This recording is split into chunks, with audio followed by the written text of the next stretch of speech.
ముఖ్యమంత్రి చంద్రబాబు నాయుడు గారు తన పార్టీ కార్యకర్త చనిపోతే సానుభూతిగా వెళ్ళి ఆ పార్టీ కార్యకర్త పాడె మోశారు. మాజీ ముఖ్యమంత్రి జగన్మోహన్ రెడ్డి గారు తన పార్టీ కార్యకర్తకు ఏదైనా జరిగితే అక్కడికి వెళ్ళి నేను మీకు అండగా ఉన్నాను అంటూ వారికి సానుభూతి వ్యక్తం చేస్తూ తనకు తగిన సహాయం కార్యకర్తలకు చేస్తూ ఉన్నారు.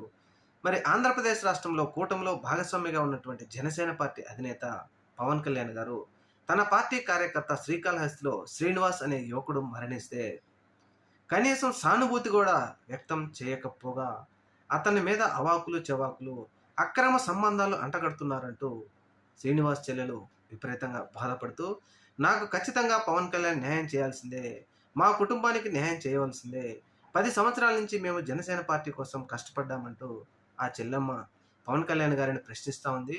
మరి పవన్ కళ్యాణ్ గారి మౌనం దేనికి సంకేతం?